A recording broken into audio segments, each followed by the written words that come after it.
नमस्कार मित्रमैत्रिणींनो, आज आपण एक मस्त स्टार्टर रेसिपी बघणार आहोत.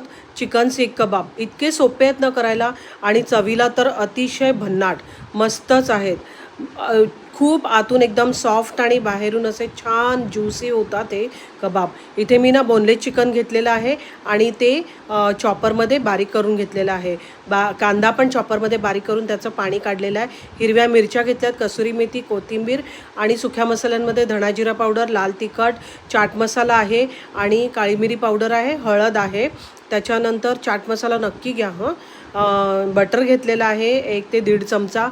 डाळीचं पीठ भाजून घेतलेलं आहे. इकडे हंकट घेतलं आणि 1 चमचा मलाई घेतलेली आहे. 1 अंडं घेतलेलं आहे. रेड चिली फ्लेक्स, गरम मसाला आणि चवीपुरतं मीठ घेतलेलं आहे आणि लिंबाचा रस घेतलेला आहे. चला सुरू करूया आपण रेसिपीला. लिंबाचा रस घातलेला आहे आणि हे सगळे जे आपण सुके मसाले घेतलेले आहेत ते सगळे आपण घालून घेऊया. बटर घालूया, त्याच्यामध्ये अंकड आणि मलाई घालून घेऊया. कांदा बारीक चिरलेला, त्यातलं पाणी काढायला विसरू नका अजिबात. हिरवी मिरची ऑप्शनल आहे, मला आवडते म्हणून मी घेतलेली आहे, खूप छान लागते.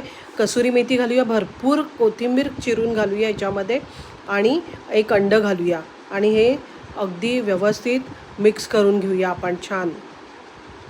डाळीचं पीठ घालूया, त्याच्यामुळे ना हे कबाब बाइंड होतात व्यवस्थित आणि हे सगळं असं छान मिक्स करूया. हे बघा, आपण टिक्की पण बनवू शकतो ह्याची, किंवा मी इथे कबाबचा शेप दिलेला आहे सीख कबाबसारखा. तर सीख कबाबसारखं आपण हे करून आपण शॅलो फ्राय करून घेऊया गरम तेलामध्ये. आलटून पालटून छान सोनेरी रंगाची होईपर्यंत आपण हे कबाब आहे ते तळून घेऊया. हे चिकन असल्यामुळे ना पटकन शिजलं जातं अगदी छान. तुम्ही ह्याला ना वरून कोळशाची धुरी जरी दिलीत ना, म्हणजे कोळशाचा स्मोक दिला तर अगदीच छान लागतात. ग्रीन चटणी आपली पुदिन्याची, त्याच्याबरोबर आपण हे सर्व करूया. इतके छान होतात बघा, मी तोडून दाखवते. आतमध्ये इतके मऊ लुसलुशीत आहेत ना आणि बाहेरून अगदी कुरकुरीत मस्त लागतात. अशी माझी सोपी रेसिपी आवडली तर माझ्या चॅनलला नक्की सबस्क्राईब करा आणि कमेंट करायला विसरू नका.